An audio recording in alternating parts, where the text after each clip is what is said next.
ya iku bagéyan nipun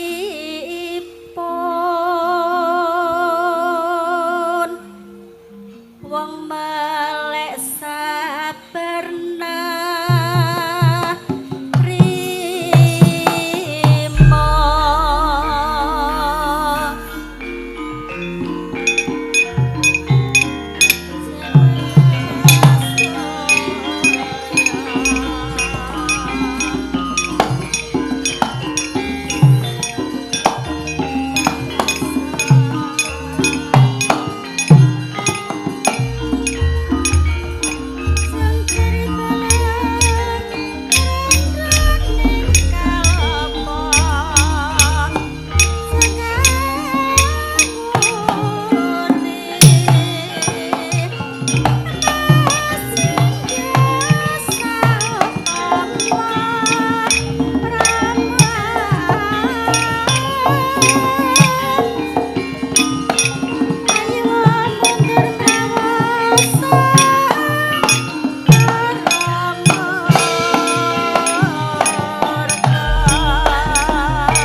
rasaning ngelmu winarti den sawong sekarma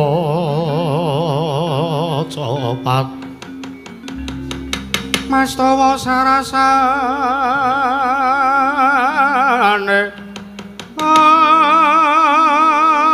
ngong widadaning kasampurnan raracikaning rasa kulinakna kang satuhu sartane pralebdana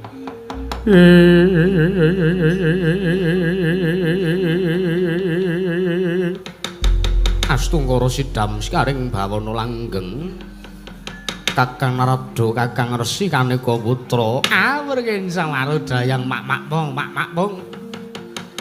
Bobolong kali codhe sapa sing gawe punapi Adik Guru Paduka Ngadi Pramesti Bathara Guru ngawi ingkang raka ing sidik pangudal-udal kepareng ingkang raka nyadong dawuh timbalan Paduka Ngadi Pramesti Bathara Guru Adik Guru Manikmaya Kakang Narada mesti kemawon minangka jejering kami tuwaning Kanjewangan Suralaya Paduka Kakang Resi Kaneka Putra tartentu sampun mriksa kelawan punapa ingkang dados legetan manahipun ingkang rayi pun Manikmaya Kakang Adi Guru Kadiwaran sampun wonten 3 candra rikanggan sakmenika wonten sak madaning Kayiwangan Suralaya karaos gawa panas utawi gara-gara ingkang sumundul ing ngawiyat Kakang Narada mbok ulun naturi paring priksa mangasanipun panjenengan ulun Kakang ulun naturi paring dawuh jeneng kita Kakang Resi Kanika Putra babar pisan Wedarna menapa to ingkang dados sababipun lan darunanipun menapa wonten ing Kayiwangan Suralaya ketaman gara-gara kados mekaten Kakang. Ring sang marudayang wak wong. Adi Guru kula nuwun sewu Adi Guru. Paduka menika minangka jejering nalindraning para Jawata dewaning para dewa mesti kemawon Paduka Adi Pramesti Bathara Guru menika nanggih priksa. Mesti kemawon priksa dhumateng mubah musing kawontenanipun para tita jernyatanipun. Menawi ingkang raka ing sak mangke medharaken atur wonten ngarsanipun Wang Adi Pramesti Bathara Guru, sami kemawon kula menika kaya dene nguyahi segara lho, Di. Sampun ngantos ngibaratipun ing sak mangke ugi wonten tetembungan kebon usugudel ing atasipun paduka menika. Nalindraning para Jawata, lah kok teka nyuwun mriksa wonten ngarsanipun kami tuwaning Kayiwangan menika saru dinulu menawi dipun midhangetaken para Jawata sanesipun. Kakang Narada ngibarat tiyang ingkang damel cangkriman tumuli kedah wonten ingkang ambatang cangkrimanipun ingkang rayi malah Kakang Narada ulun suwuni paring dawuh wonten ngarsanipun ingkang rayi sejatosipun menapa ingkang dadosaken sabab gara-garaning Kayiwangan Kakang dalah iki Adi Guru iki menawi tetela dawuh Paduka Adi Pramesti Bathara Guru ingkang raka badhe medharaken inggih sayekti wonten ing Madyapada wonten telenging negari ing Lesanpura menika wonten pamothaipun salah sawijining putri inggih menika garwa Prameswari saking garwanipun Sang Prabu Setyajin nalindring Lesanpura inggih menika mboten saking sawi namung Dewi Wersini ingkang sakmangke ngandhut jabang bayi yuswanipun sampun Sapta Candra tumuli sakmangke badhe alampah siram jamas. Nanging ngemanipun Dewi Wersini gadhah kekudangan piyambakipun purun nindaken siram jamas. Waton anggenipun badhe nindaken siram jamas menika saderengipun nindaken siram jamas menika danite wujudipun inggih menika Sardula Seta tumuli dipun beta mubeng wonten ing alun-alun negaring Lesanpura. Menika ingkang damel gara-garaning Kayiwangan. Kamangka nuwun sewu. Sardula Seta ingkang dipun suwun dening Dewi Wersini menika mboten Sardula Seta limrah, nek Sardula Seta lumrah mawon pados wonten ing kebon binatang menika kathah sanget Adi Guru. Inggih Kakang. Nanging ingkang dipun suwun dening Dewi Wersini menika Sardula Seta utawi macan putih ingkang bisa bangkit tata jalma. Menika rak dados bingungipun Dewi Wersini, dados bingungipun Sangya Nalindra miwang para kawula wonten Praja Negari Lesanpura. Nanging mugi dados ning kawuningan Adi Guru. Sayekti anggenipun Dewi Wersini ngandhut jabang bayi menika. Jabang bayi ingkang den kandhut dening Dewi Wersini menika samangke menawi sampun lair wonten ing Madyapada nyumurupi gelaring jagat eseming rembulan. Menika bayi menika mangke mbeta wujuding kanugrahan kengaran wahyu katentreman lho Adi Guru. Tuwin sembah niring ulun kapurpuri sang amarba ngerat mring sahananing kang mring sananing kang mring kanan sing dase Astungkara sidam sikaring bauna langgeng babar wisan Kakang Narada sampun ngantos Kakang Narada dadak ketayalan tumut-tumut cawe-cawe perkawis menika. Liripun kados pundi Adi Guru? Sabab panjenengan ulun piyambak ingkang badhe momong mandhap ngemong lawan jagatipun si jabang bayi. Awit panjenengan ulun ugi sampun nambi titipan saking Gusti Arya Loka wujud gendhoga isi tirta wahyu katentreman. Mrenging sakmangke badhe kula jamasaken wonten raganipun jabang bayi satemahing sakmangke badhe mbabar katentreman. Inggih. Ingkang prayitna ngantos-atos Adi Guru. Awit tiyang badhe gayuh kamulyan mriku, gayuh katentreman mriku pacobanipun kathah sanget. Inggih Kakang. Nggih. Inggih namung ingkang lekeng sithik pangudal-udal. Ndherekaken kelawan tindak jengkar Paduka Adi Pramesti Bathara Guru. Mugi-mugi saketa sembada kang jinangka jumbuh kang ginayuh Basuki kang Kesti.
Rere sarta palwarting ranu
Om wilayah Awigena Mastu Purama Sidhem.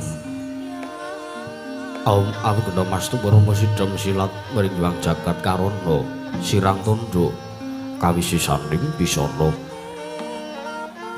Sono sinambung langering wilebes tumakse lestantun lambahing Buddha jinatur tutur katila tetula-tulat mring rabding parabdya. Binisuda trengkang dinama-dama pinardi tamang mangya tekap wasananing gumita. Tawang renggeng pralambang matumpa-tumpa marma panggu manggem panggunggung. Sang Pawengkata Sigebyar dumadining wayang Purwa. Purwakaning kandha linarik nutung basa duwe punung ngemusara saya narasaya karaos. Mula sarwa ngrasa wani ngurundiri rasa rumangsa anggur mangsa nilun jalma wilu kaca.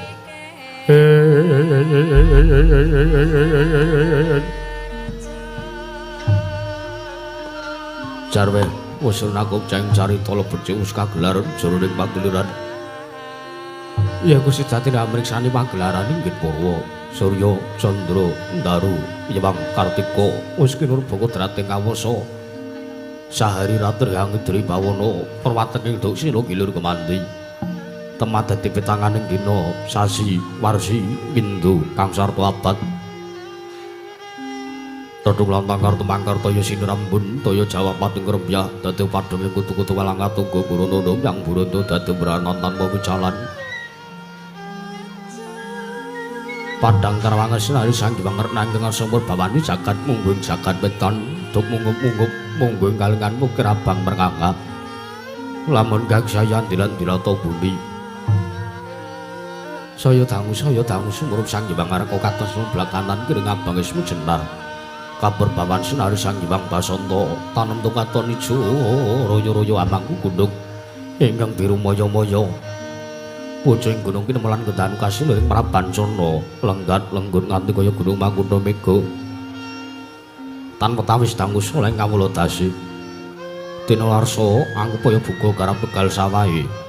Anglor sira datana pedhoti sinambi sesendonan sesindenan mingkul garul kudanggiring raja kayane sawanana pirembagan samurwangi. Sang Hyang Arkasaya dangu saya inggil wis katon melok sinari jagat dunung ing papan lor kidul wetan kulon sinaring jagat kang samyor bunyata rebut jurbul kukuwung parandir datan wonten ing kamadhani kekuwung ing praja negari ing Suwela Bumi ya sinepat praja negari ing Suwala Bumi. Apan jare karo pambenganing kandha sarating mangke krana negari Suwela Bumi dumati saking pulo-pulo bebanjaran. Sinasa pantaya benawi tinampi ombak samudra binang langu kang tanpa pakut. Pegating maninggal kapantok uruting Cakrawala, mane-mane cakrik wong wisik samane kineping jurang corong kinepung guwa sirung. Kinarya swing peksi lawet miang sarang burung. Wonten ugi pasisir antar sasana jembar kebeganing pasir gumlaur garis pinggir. Tanem tuhang rembuyung raya-raya karang kitri rawir-wiron kula bumi subur pasiten mawur sadengaten andur tangkar temangkar kawuryan dadi gunung-gunung bebanjengan ngrangsang langit lenggak-lenggok lampahe toya mijil saking sendang-sendang bening tirtani iline pinara para plaine tinampi wadhuk bentung-bentung kinarya hanggelani sawah nyawang pategalaning nara kesma. Mokal panguling tetani bebasan datanana bumi sanceng kagem selo sedotunan brangkang murakabi pandya badari siragar pasabinan yayarukmi sarikang pinangga pratiwi pategal nggo pulijing karo buyu gedhongane ambek kowe nganti kaya manglung dandi polo kewendhem polo kesimpara polo gumantung sadotan kuciwa sinawi. Tukulan kemawe kesarasaning diri ingon-ingon raja kaya iten sansaya ngrembaka lamun jangkap glaring bangunan lamun wanci sarep suri samya mulih marang kandhange dewi-dewi tatanana carane kandhang kanggo rancing palang labet tebe saking tindak durjana juti samya sayek saeka kapti akar uling nusa bangsa tuwin negari Suwela Bumi. Wana gongi bang gunung anggung rengsa melestari ron tumurun arah tumerah sadidati hur-hur kaning lingkungan langkung-langkung lamun tinali disambut samya sampeting sanggeban saben tebih saking tindak sansaya sinansaya winoda widwanane mumat sinamatan daya dinayan sawiji-wiji mapan sejatining jejebahan kang pinuji temah mawujud manunggaling cipta rasa karo sambabar karya kenging binasake negari ing suwela bumi nalika semulagi manjing marang jaman jana panjang kunjung pasir pawukur jinawi kembah ripah karo tata-tata raharja dasar guru kang gedhe bori padhang jagate dhuwur kuku setor tadoh kunjarane tarata kasusuring manca praja lah sinenta wau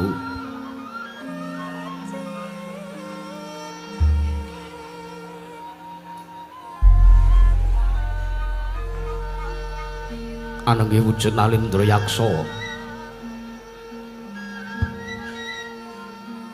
yen ngandika nalika semanten nata ing suwela bumi nengge jejuluk Sang Nata Prabu Turangga Yaksa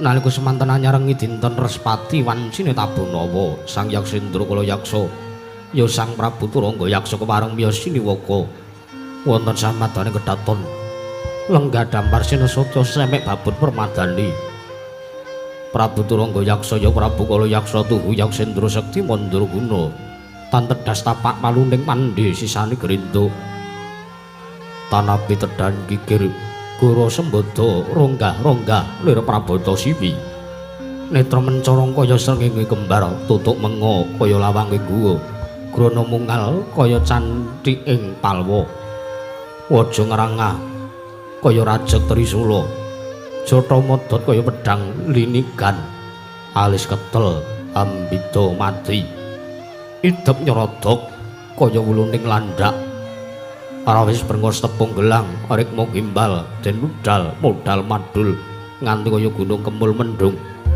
gedhe kaya grumbul wuluning asta kaya singgang suku bergagah yaya bangka tingtal yen ngendika swara kaya mledhosing gunung yen watuk kaya gluduk wahing kaya gelap ngampar yen guyu kaya grojokan sewu lamun wampak galia kaya gajah suku mancat bantala dadi hara kaya lindu pakempa yen ngendika idune muncrat nganti kaya udan riris la sinten to ingkang kepareng caket denira mangarsa anenggih punika tetuangganing praja negaring suwela bumi ya pujangganing praja negaring suwela bumi nenggih Sang Begawan Guru Yaksa ya Sang Peneban Guru Yaksa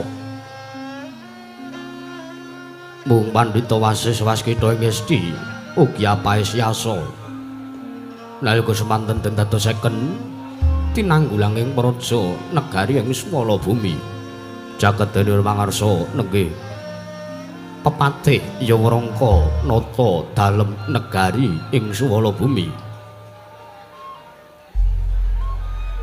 nenggih Sang Rekyana Patih Singa Mulang Jaya ya Sang Rekyana Patih Tambak Yuda mangruk miring Sang Para Kawula tidhem permanem datanana bane walang alisik Sang Nata munggung arsa medhar sabda pangandika nadyan kudahan tatana ngubah samirana tatana mampah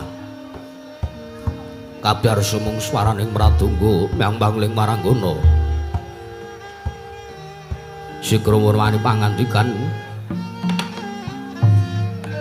dada kumangling wijining pandika nalika semanten Sang Prabu Turangga Yaksa ingkang dereng kawedharing lisan mangkuben para kawula cara samya kang sepi sowane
yaksa guru koreka kiri-kiri yaksa ora sedeng nalendra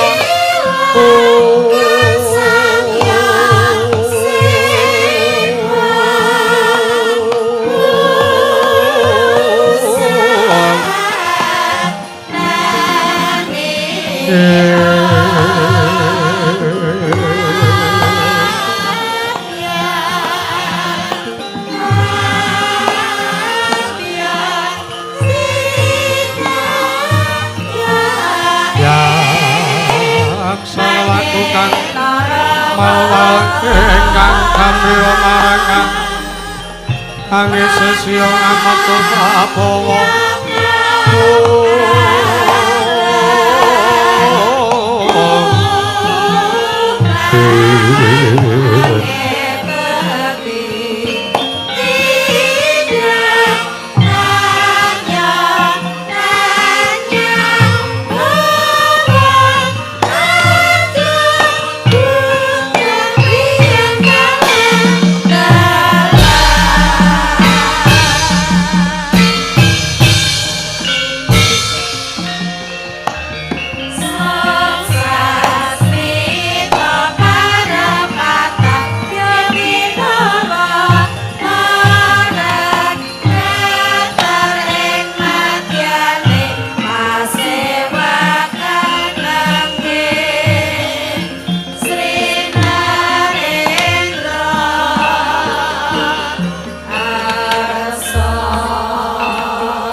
Sritinon neng pasewakan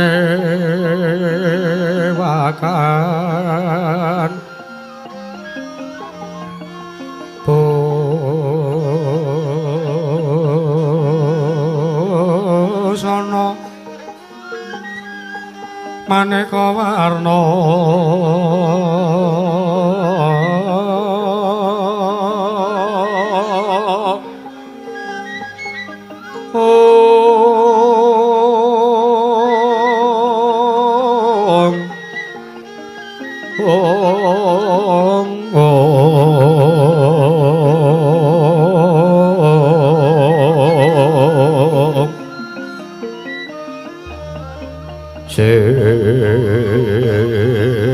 Pak Puspiteng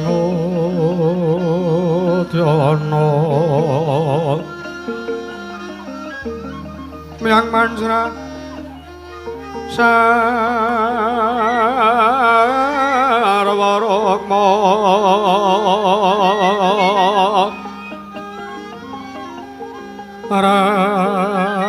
Rangkeng Manik Narawata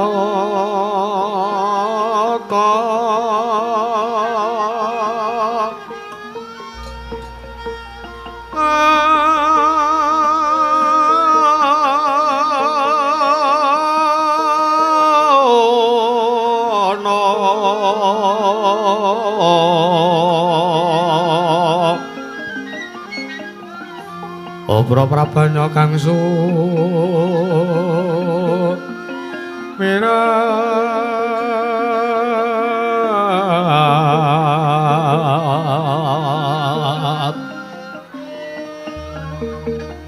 kenyaring deca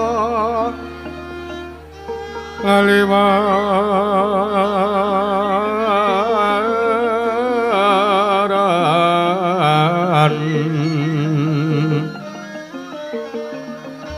lerki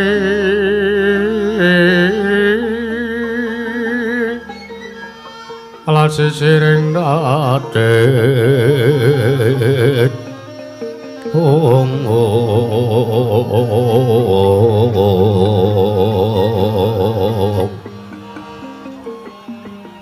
wimbo kekanda amrek mi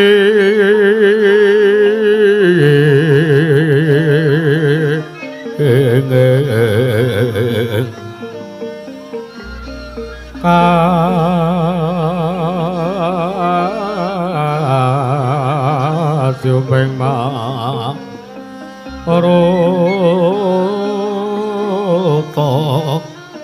manda ong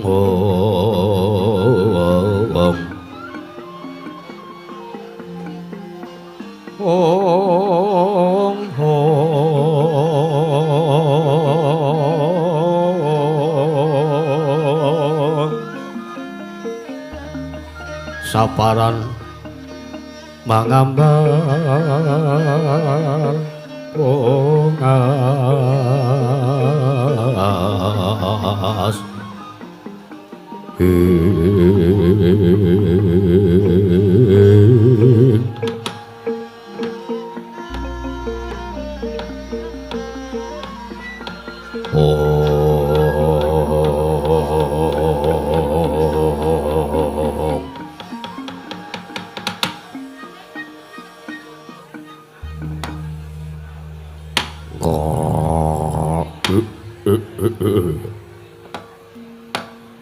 Om Titian Kalorudra Maspati Raja Dewaku ya jagatku ya donyaku ya amalku dhewe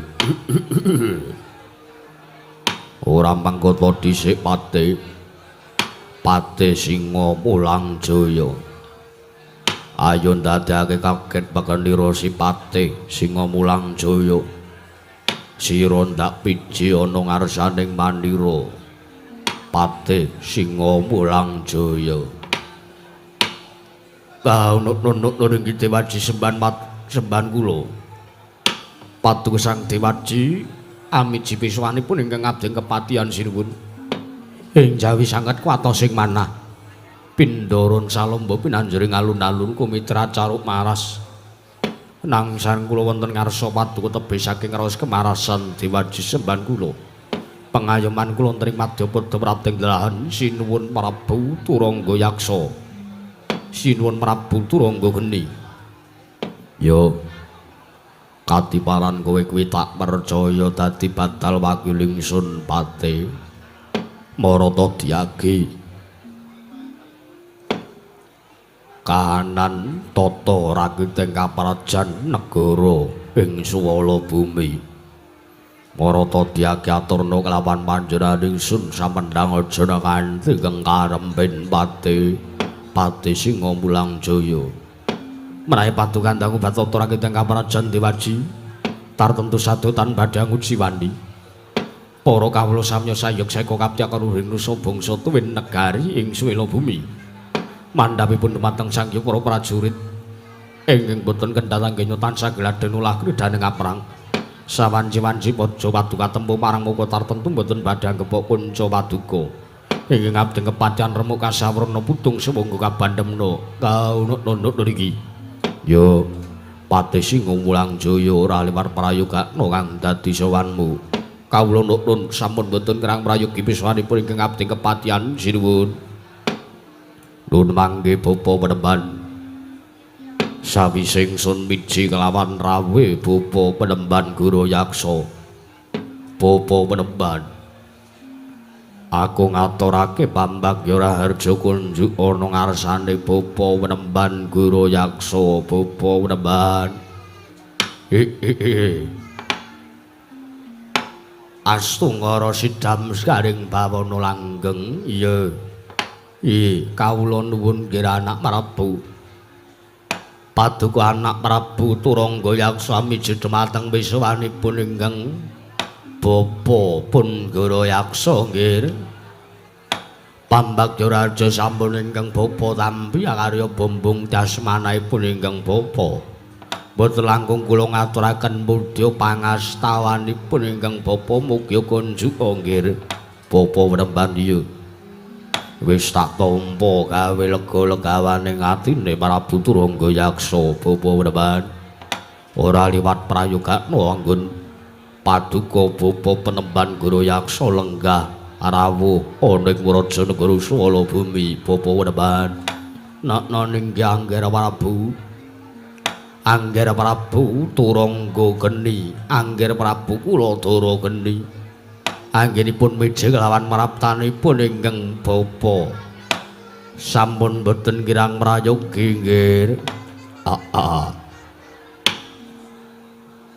Mesti gawe kaget sotane bapa penemban Guru Yaksa teka wektu dina samangga iki ndak piji rawuh ning Parajan Guru Swala Bumi bapa penemban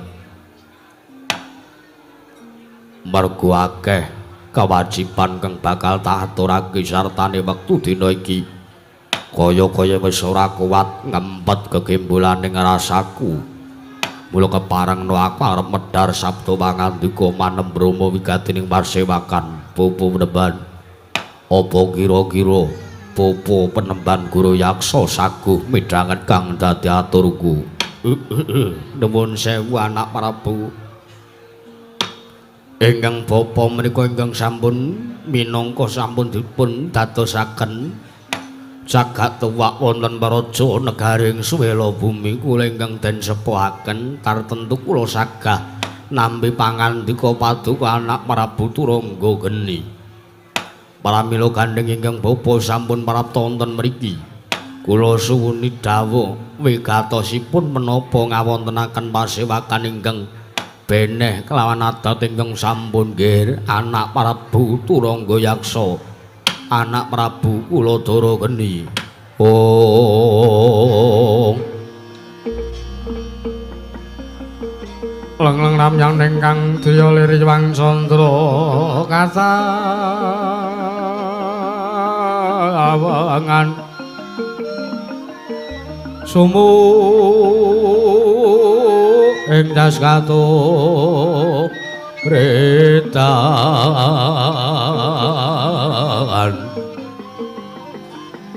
limut kapyarsaning rojit aram remeng driya nawung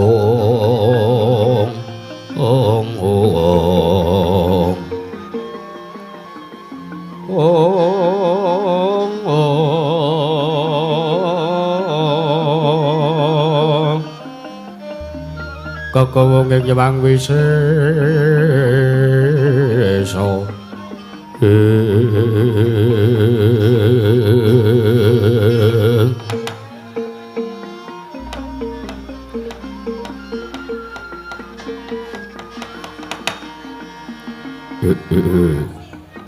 Wong Titian Kala Rudra Maspati Raja Dewaku bujleng-bujleng iblis lanat padha jejegan. Ya Bapa Penemban Guru Yaksa, yektine nggonku nganake pasewakan aku mung arep ngrembug. Aku ki wis mataun-taun madeg nalindra ning Praja Swela Bumi. Nanging kena ngopo? Aku durung bisa mengku kalawan suwijining garwa Prameswari. Duh Penemban, wektu dina iki wis tak antepi rasane atiku Penemban. Aku kepengin mundur garwa mengku garwa Prameswari suwijining wanita ingkang sak mengku bakalan jejeri kalungguhaning ingsun Penemban. Penemban Guru Yaksa. Nun mangke Angger Prabu Turangga Yaksa ingkang bapa remen sanget tuwin ingkang bapa bombong tuwin mongkok sanget teka sampun tinarbuka penggalih paduka Angger Prabu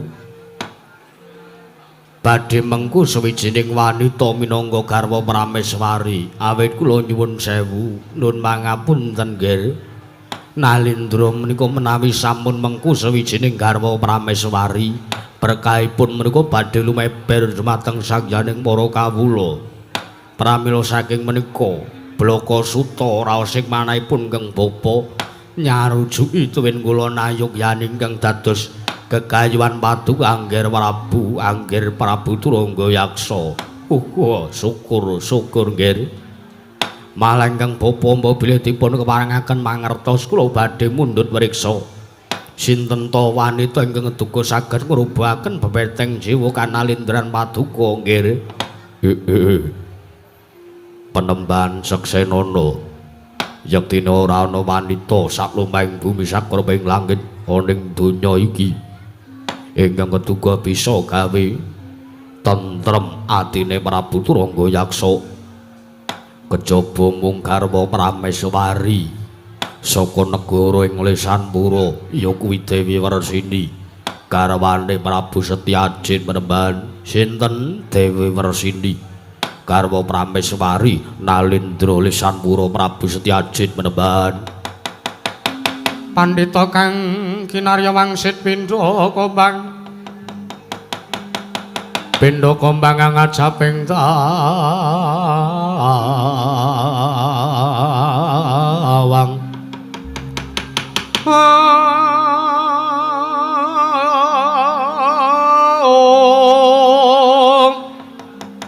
suso angin ngenting kone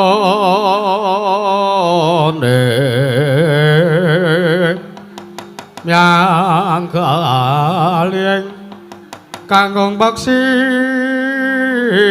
mibar susu angin ngenting kone medarno ngelmu kang sanyata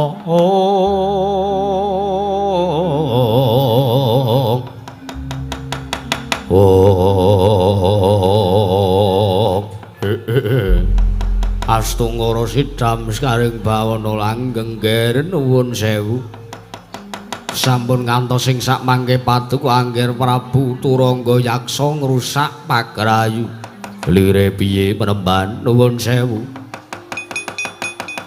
Dewi Wersini menika sampun kawengku garwa dening Nalindra Lesanpura inggih menika Sang Prabu Setyajit kamangka sak menika sampun ngandhut putra jabang bayi ingkang dipun kandhut dening Dewi Wersini menika sak mangke sampun ngancik yuswa Sapta Candra utawi 7 sasi teges sak mangke Sang Dewi Wersini badhe alampasi Ramjamas nuwun sewu nggih mboten kuateges ingkang bapa menika cawe-cawe perkawisipun angger Prabu Turangga Yaksa jernyatanipun menika perkawis katresnan kula mangertos kula menika dong kula tanggap sasmita bilih tiyang ingkang nglampah katresnan menika abotipun kaya wong nyangga bumi nanging menawi ndaraturipun kang bapa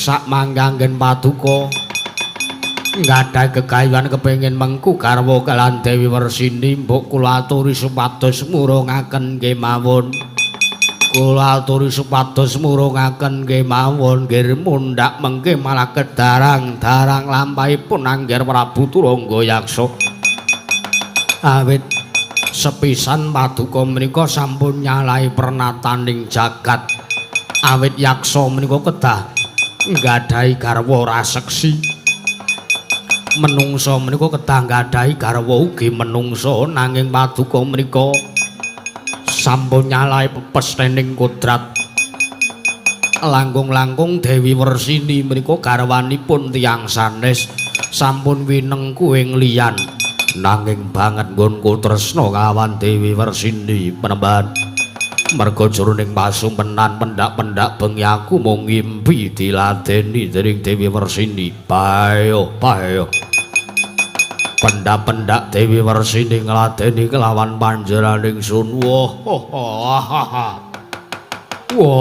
elok timen kanane Penemban le goyang sing tak senengi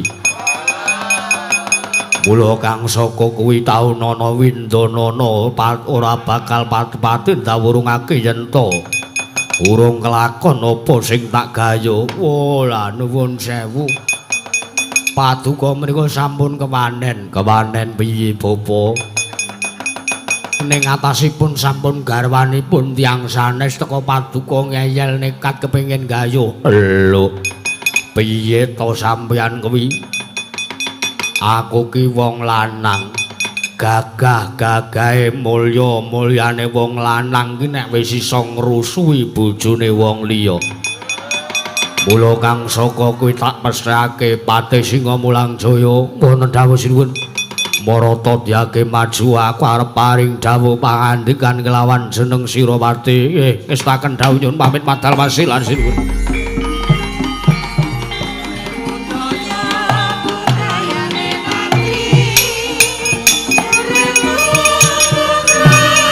Sing ngakon sapa?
Ban rumangsaku kok angger dikon ngger didhawuhi ming meneng wae reka-reka ora weruh reka-reka ora krungu basan ora ana wong nembung ora ana wong muni lah kok padha gawe ukara dhewe-dhewe Patih Singa Mulang Jaya wonten timbalan diwaji apa ndak kira kowe mangerteni marang pawarta ingkang sumebar warata pawarta babakan punapa teka paduka Sang Dewaji paring dawuh kados mekaten mangerti ya Patih kalamun ta wektu dina iki kandhutane Dewi Wersini wis ngancik yuswa Sabta Candra kamangka bakal nindakake siram jamas nanging miturut pawarta ingkang dak tampa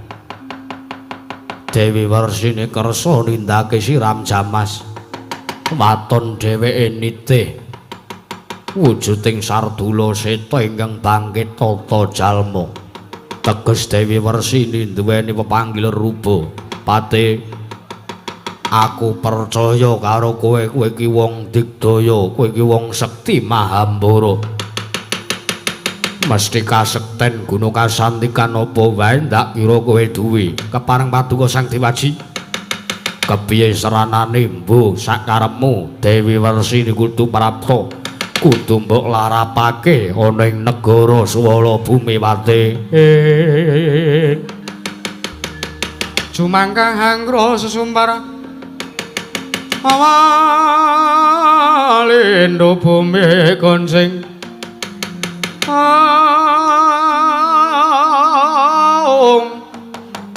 Kumaludha kuntur katuk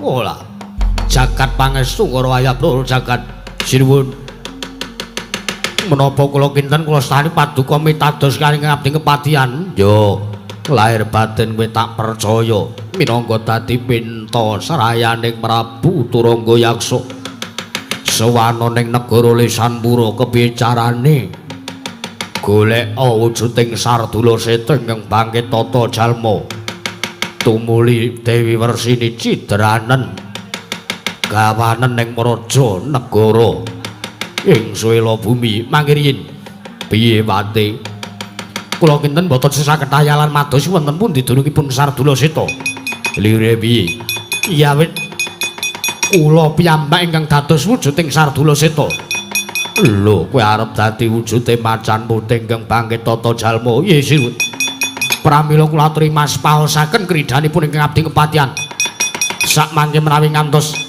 kula wangsul wonten praja negari ing suwela bumi nanging boten sareng kanthi Wersini kula aturi nugel jangganipun ingkang abdi sekseni jagat saisine pate.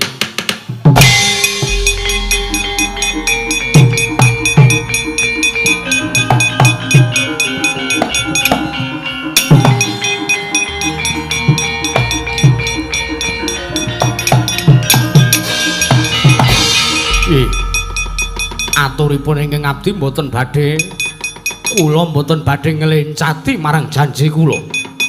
Ya, yen mangkono aja mung kandheng pangucap kababaro dadi pakarti tak sawang kaya ngapa kridamu kula aturi mas paosaken sinuwun.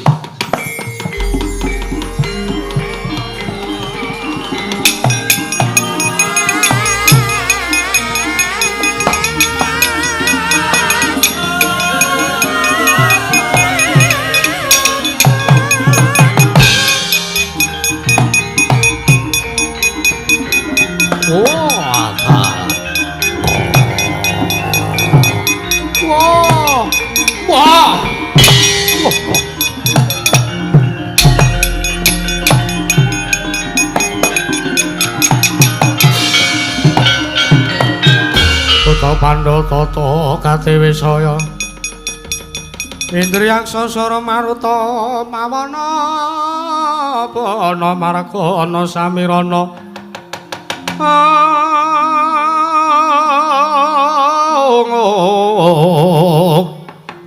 samirana lan warayang wisikan magulingan emo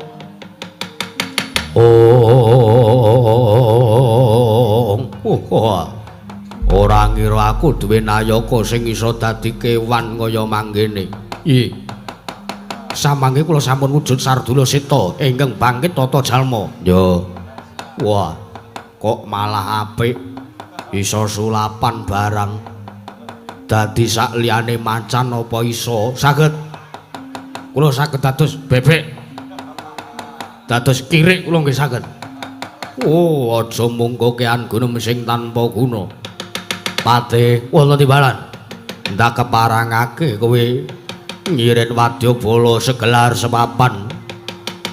Bala Jawa rajeg wesi buta-buta kabeh kandhinen.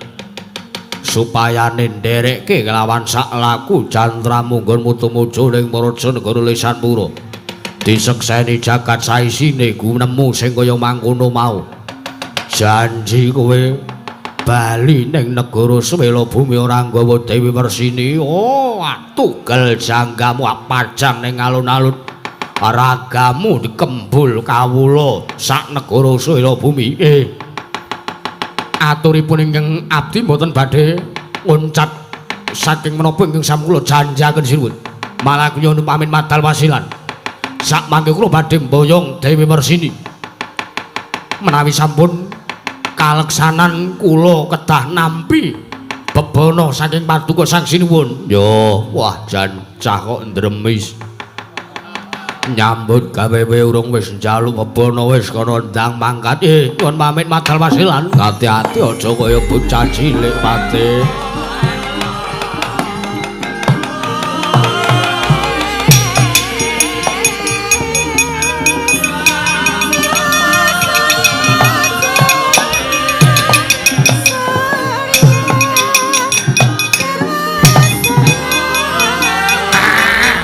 Kok nyokot kowe ana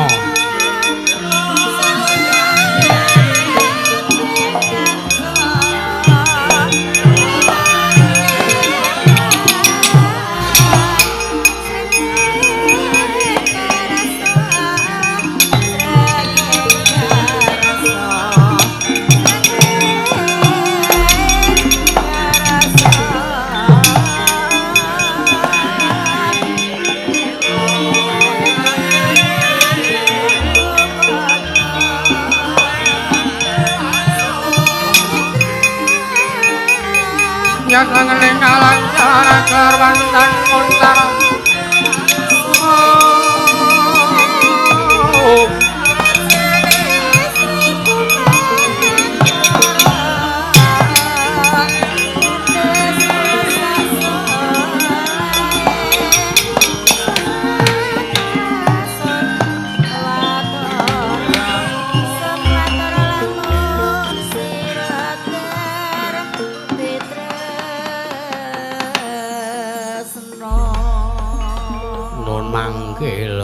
Nger Prabu bapa penemban kepiye menawi ngantos ing sak mangke wonten mulganing lelakon malah kriwikan dados kerujukan keguyon dados tangisan aja kuwatir aja semelang sartane aja walang ati merban merga bakal kaleksanan sing dadi panjangkane Prabu Turangga Yaksa ngaten yo malah babar pisan Paduka Bapa Remban Guru Yaksa ndaturi sartane ndak utus supaya ngirin wadyabala segelar sepapan tumuju ana ing Prajanegara Lesanpura ngombyongi sak laku candrane Pati Singa Mulang Jaya inggih ngestaken dawuh nggih lajeng mangkatipun ingkang abdi menjang menapa ora ketang sambung obor colok lintang ndak jaluk supayane budal dina iki sisandine kandheng kaya wis purna jejiban pasewakan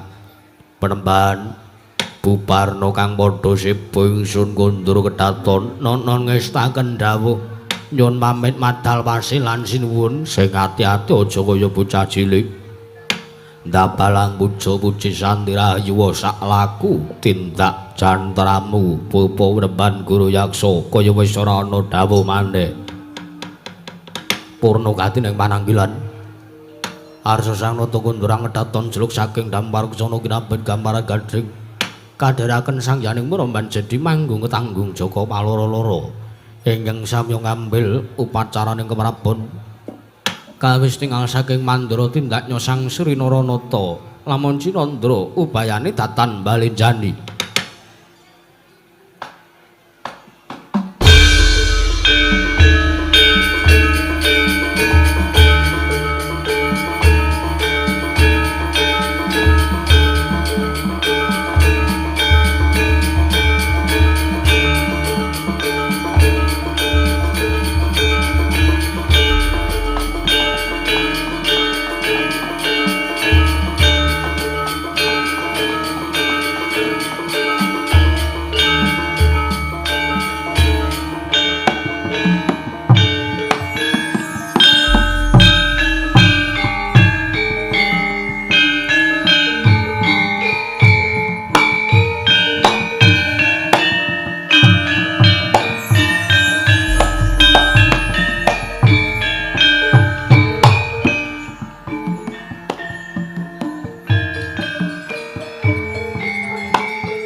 Mancing Sangkara Pelanggatan